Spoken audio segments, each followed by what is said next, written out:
राज्यों और केंद्र शासित प्रदेशों से पधारे हुए मुख्यमंत्रीगण, उपराज्यपाल श्री, कैबिनेट के मेरे सभी सहयोगी, केंद्र और राज्य सरकारों के सभी अधिकारी, इंटरस्टेट काउंसिल की इस अहम बैठक में सम्मिलित होने के लिए आप सभी का मैं एक बार फिर से स्वागत करता हूं। ऐसे मौके कम ही आते हैं जब केंद्र और राज्यों का नेतृत्व एक साथ एक जगह पर मौजूद हो। आम जनता के हितों पर बात करने के लिए, उनकी मुश्किलों के निपटारे के लिए एक साथ मिलकर ठोस फैसला लेने के लिए कोऑपरेटिव फेडरलिज्म का यह मंच बेहतरीन उदाहरण है। यह हमारे संविधान निर्माताओं की दूरदृष्टि को भी दर्शाता है। मैं करीब 16 साल पहले इसी मंच से कहीं गई पूर्व प्रधानमंत्री और हमारे श्रद्धेय श्री अटल बिहारी वाजपेयी जी की बात से शुरू करूंगा। वाजपेयी जी ने कहा था, रायकोट, भारत जैसे बड़े और विविधता से भरे हुए लोकतंत्र में डिबेट यानी वाद विवाद, डेलिब्रेशन यानी विवेचना और डिस्कशन यानी विचार विमर्श से ही ऐसी नीतियां बन सकती हैं जो जमीनी सच्चाई का ध्यान रखती हों। ये तीनों बातें नीतियों को प्रभावी तरीके से अमल में लाने में भी मदद करती हैं। इंटरस्टेट काउंसिल एक ऐसा मंच है जिसका इस्तेमाल नीतियों को बनाने और उन्हें लागू करने में किया जा सकता है। इसलिए लोकतंत्र, समाज और हमारी राज्य व्यवस्था को मजबूत करने के लिए इस मंच का प्रभावी उपयोग किया जाना चाहिए। अनकोट। निश्चित तौर पर इंटरस्टेट काउंसिल सेंटर स्टेट एवं इंटरस्टेट रिलेशन को मजबूत बनाने का सबसे बड़ा मंच है। हालांकि 2006 के बाद लंबे अंतराल तक ये बैठक नहीं हो पाई, लेकिन मुझे खुशी है कि गृह मंत्री श्रीमान राजनाथ सिंह जी ने इस प्रक्रिया को फिर से शुरू करने का प्रयास किया। पिछले एक साल में वे देश भर की 5 आंचलिक परिषदों की बैठक बुला चुके हैं।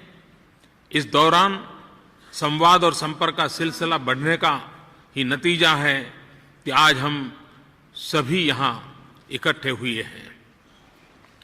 देश का विकास तभी संभव है जब केंद्र और राज्य कंधे से कंधा मिलाकर के चलें। चाहे केंद्र हो या चाहे राज्य सरकार हो, किसी भी सरकार के लिए मुश्किल होगा कि वो सिर्फ अपने दम पर कोई योजना को कामयाब कर सके। इसलिए जिम्मेदारियों के साथ वित्तीय संसाधनों की भी अहमियत है। 14th वित्त आयोग की अनुशंसाओं की स्वीकृति के साथ केंद्रीय करों में राज्यों की हिस्सेदारी 32% से बढ़ाकर 42% कर दी गई है। यानी अब राज्यों के पास ज्यादा राशि आ रही है जिसका उपयोग वो अपनी जरूरत के हिसाब से कर सके हैं। मुझे आपको ये बताते हुए खुशी है कि पिछले वर्ष 2015-16 में राज्यों को केंद्र से जो रकम मिली है वो वर्ष 2014-15 की तुलना में 21% ज्यादा है।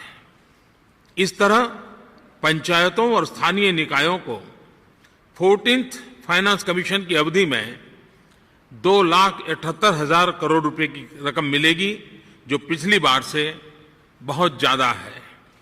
प्राकृतिक संसाधनों से होने वाली कमाई में भी राज्यों के अधिकारों को ध्यान में रखा जा रहा है। कोयला खदानों की नीलामी से राज्यों को आने वाले वर्षों में 3,35,000 करोड़ रुपए की रकम मिलेगी। कोयले के अलावा भी दूसरे खनन से राज्यों को 18,000 करोड़ रुपए की रकम मिलेगी। इस तरह कैम्पा कानून में बदलाव के जरिए बैंक में रखे हुए करीब 40,000 करोड़ रुपए को भी राज्य को देने का प्रयास किया जा रहा है। कैम्पा का जो बिल है वो अभी राज्यसभा में पिछली बार होना चाहिए था, नहीं हो पाया। इस बार फिर से राज्यसभा में आएगा। जैसे ही वो वहाँ पारित हो जाएगा तो 40,000 करोड़ रुपए की ये रकम राज्यों के बांटी जाएगी।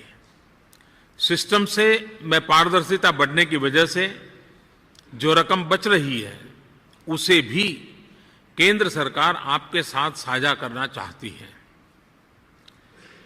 एक उदाहरण के तौर पर अगर केरोसिन का ही हम उदाहरण लें तो आज गांवों में बिजली का कनेक्शन बढ़ रहा है। आने वाले 3 साल में सरकार का प्रयास है करीब 5 करोड़ परिवारों को नए गैस के कनेक्शन दिए जाएं। एलपीजी की सप्लाई भी और बढ़ेगी। इन प्रयासों का सीधा सीधा असर ये पड़ेगा कि केरोसिन की खपत बहुत कम होगी।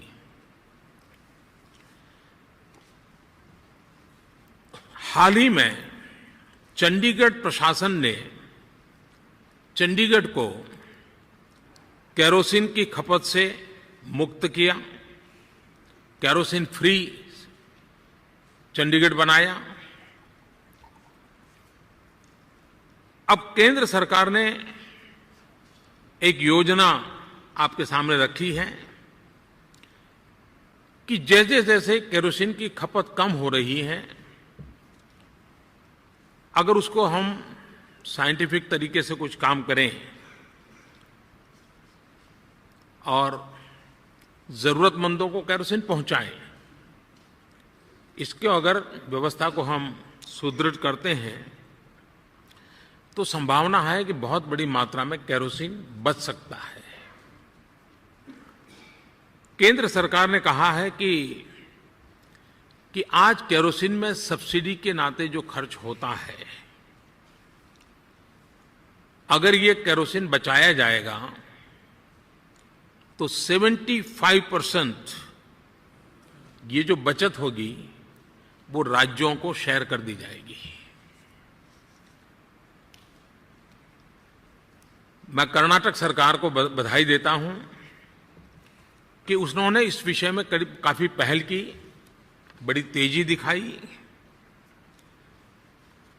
और उन्होंने बहुत बड़ी मात्रा में केरोसिन की खपत बचाई है और उसके कारण उनको काफी मात्रा में धनराशि भी उपलब्ध हुई है, जो धनराशि उनको पहुंच गई है। एक अनुमान है अगर सभी राज्य थोड़ा थोड़ा करें और 25% भी खपत कम हो जाए, लोगों का कोटा कम नहीं करना है लेकिन जो हकदार हैं उनको मिले, ये अगर हम कर लें 25%, तो एक अनुमान है कि 1,600 करोड़ रुपया राज्यों को मिल सकता है। जो सब्सिडी बचेगी, जो राज्यों को देने का सरकार का फैसला है, ये बहुत बड़ा इंसेंटिव है। तो हम अगर हमारी व्यवस्था में सुधार लाएंगे तो इसका लाभ सीधा सीधा राज्यों को मिलेगा।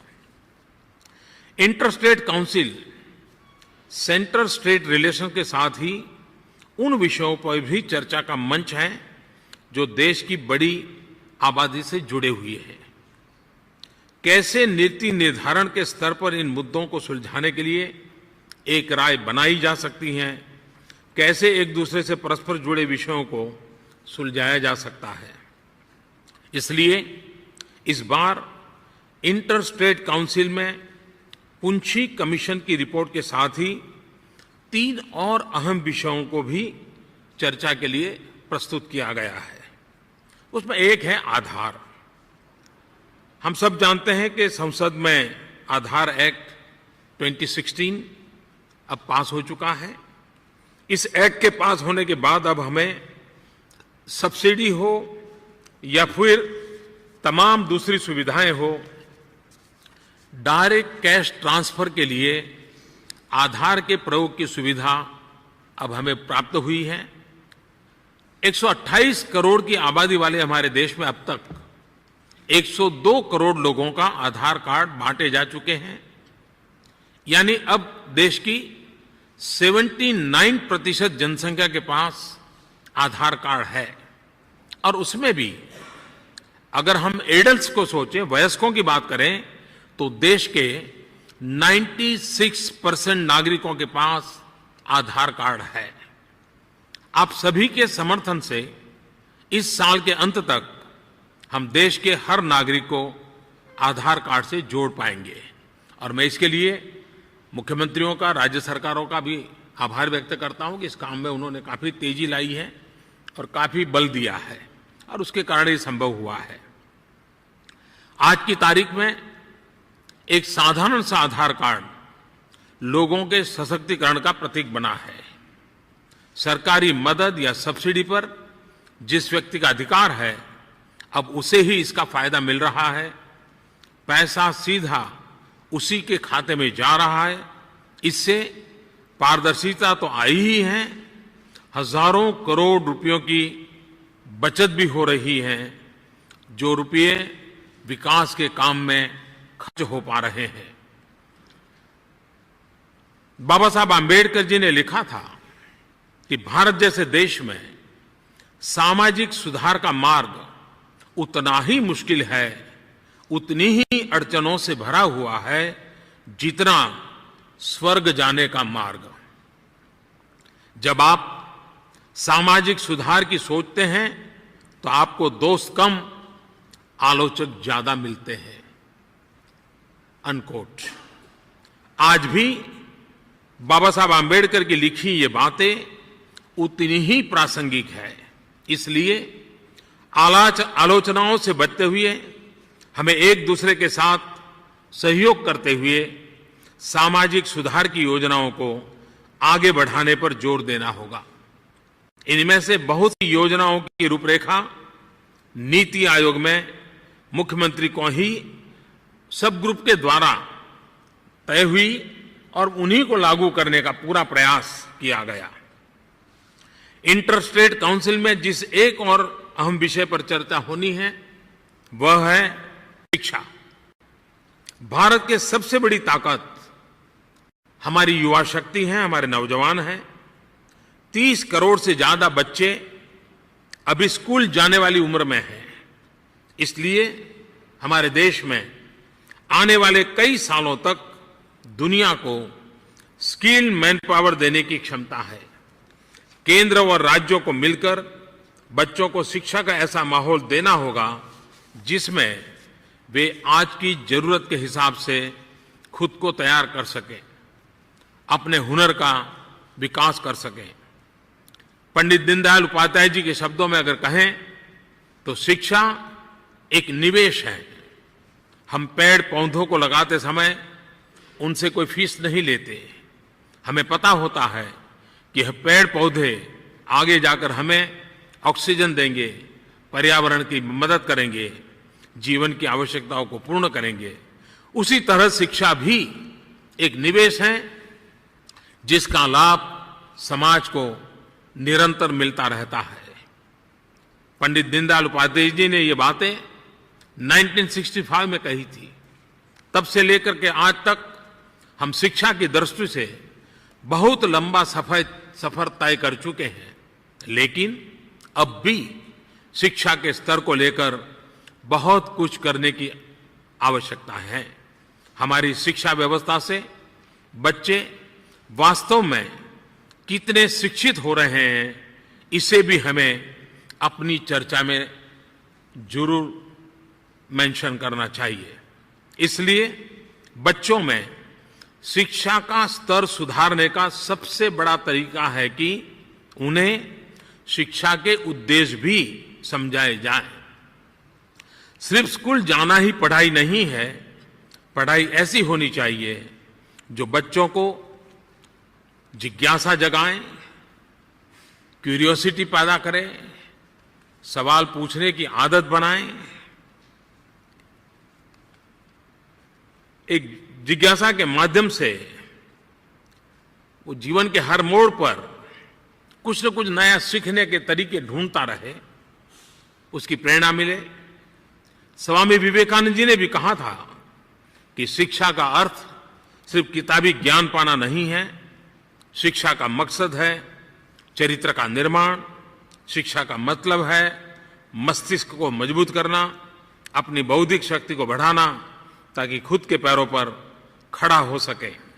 21वीं सदी की अर्थव्यवस्था में जिस तरह की कुशलता और योग्यता की आवश्यकता है, उसमें हम सभी का दायित्व है कि नौजवानों के पास कोई न कोई स्किल जरूर हो। हमें नौजवानों को ऐसा बनाना होगा कि वे लॉजिक के साथ सोचें, आउट ऑफ द बॉक्स सोचें और अपने काम में क्रिएटिव दिखें। आज के एजेंडा में जिस एक और महत्वपूर्ण विषय पर चर्चा होनी है वह है आंतरिक सुरक्षा। देश की आंतरिक सुरक्षा के लिए किस तरह की चुनौतियां हैं, इन चुनौतियों से कैसे निपट सकते हैं, कैसे एक दूसरे का सहयोग कर सकते हैं, इस पर चर्चा होना आवश्यक है। देश की आंतरिक सुरक्षा को तब तक मजबूत नहीं किया जा सकता जब तक इंटेलिजेंस शेयरिंग पर फोकस ना हो, एजेंसियों में अधिक तालमेल ना हो, हमारी पुलिस आधुनिक सोच और तकनीक से लैस ना हो। हमने इस मोर्चे पर काफी लंबा रास्ता तय किया है, लेकिन हमें लगातार अपनी कार्यकुशलता और क्षमता को बढ़ाते चलना है। चुनौतियां जैसे बढ़ती हैं ऐसा हमारा सामर्थ्य भी बढ़ना आवश्यक है। हमें हर समय अलर्ट और अपडेटेड होना जरूरी है। इंटरस्टेट काउंसिल की बैठक बहुत ही खुले हुए माहौल में बहुत ही स्पष्ट होकर एक दूसरे के विचार सुनने और साझा करने का मौका देती है। मुझे उम्मीद है कि आप एजेंडा के सभी विषयों पर खुल करके अपनी राय देंगे, अपने सुझाव देंगे। आपके सुझाव मूल्यवान होंगे। जितना ही हम इन अहम विषयों पर एक राय बनाने में कामयाब होंगे, उतना ही मुश्किलों को पार करना आसान होगा।